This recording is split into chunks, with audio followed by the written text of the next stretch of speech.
There's a sports term called situational football. It describes a football strategy that involves preparing for a variety of possible scenarios on the field.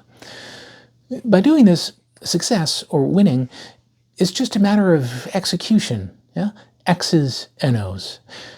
Well, we here at the Good Yeoman use a similar term, situational shakes, which we describe as a quote-dropping strategy that involves preparing for a variety of possible scenarios on the field of life. So when you are out in the real world living your life, yeah, and a situation develops in front of you that is beyond apropos for the hardcore insertion of some poetic truth, you, my poor player, will not only have the words, but more importantly, the descended stones to confidently speak the speech, or the line, or two, or three, trippingly on the tongue.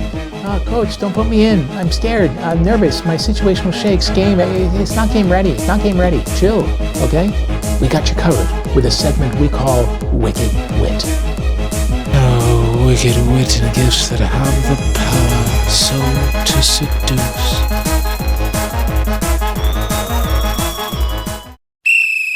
So here's a situation for which today's quote works beautifully, and it's one we experience every day, so be ready. Someone is bitching about something. Yeah? Exaggerating, right? Over-dramatizing, overblowing, catastrophizing, yeah? Complaining.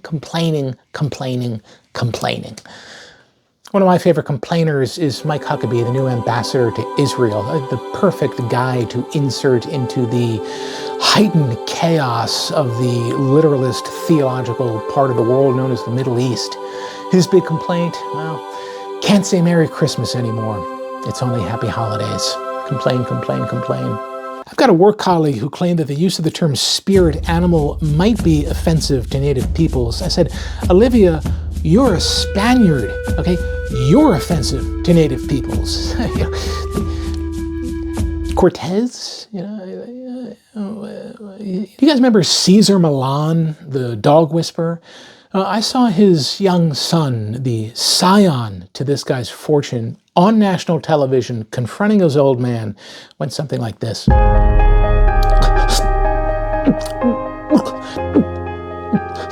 Sometimes I think you love your dogs more than me and Mom.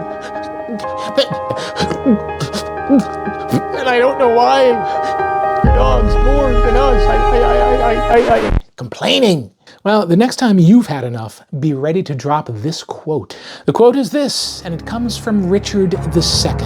Cry woe, destruction, ruin and decay.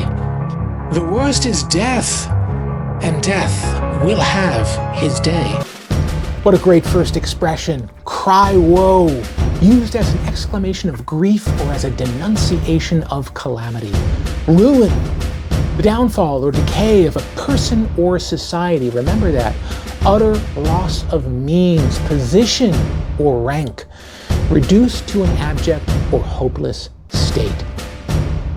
So of course this quote is ripe for droppage whenever the subject of death emerges, but it's a bit more fun when someone is catastrophizing, especially over something extremely trivial. Crying woe because of the price of eggs. Crying woe because the new girl at the coffee kiosk can't make a caramel pumpkin candy cream latte the way Allison used to make it.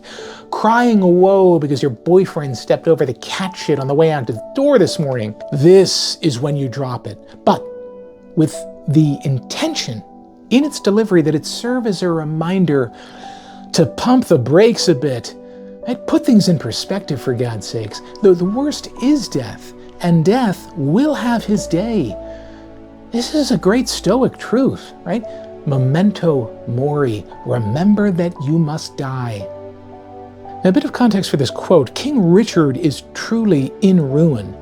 He's about to lose his crown, his kingdom, God's mandate for him to rule, his friends, and sadly, his life. All because of proud Bolingbroke, but also because of his own short-sightedness, arrogance, and idiocy. So when Richard drops this quote, he is a wreck.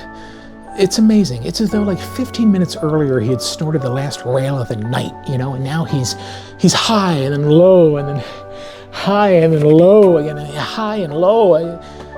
He's so full of terror and elation, hatred, certitude, doubt, anger. Yet through this fevered emotional roller coaster, the scene empties out the most beautiful imagery and language and ideas. One of which is this great truth that in the end, all is lost for each and every one of us. So I consider Richard II the broccoli of Shakespeare. Pound for pound, I find it the most nutrient dense. It is so packed with beautiful passages that we here at the Good Yeoman actually have a segment called R232, which focuses solely on Richard II, Act 3, Scene 2, which is where this quote is from. Now I'd like to end with this, a word of warning here. Be careful with this quote, okay? I don't know if this needs to be said, but if you were looking a stranger in the eye and saying the words, "Death will have his day," things could go south for you rather quickly. So you need to read the room, know your exits, and, well, look, try and stick the landing on this. Those last 5 words are kind of tricky with this quote. But if you nail it, the implicit point might also land, which is to stop bemoaning and go and live your life, right? You've made it this far, someone used to say to me many years ago, which makes so much sense, right? Go climb a tree, yeah? Guys, go get a BJ on a rooftop, for God's sake. Right? Gals, go, well, I was going to say give the BJ on a rooftop, but look, do whatever the equivalent of that might be for you. Okay, I can't read minds, okay? I don't know. Look, the point is, the worst is death, and death will have his day. See, it is hard, I told you.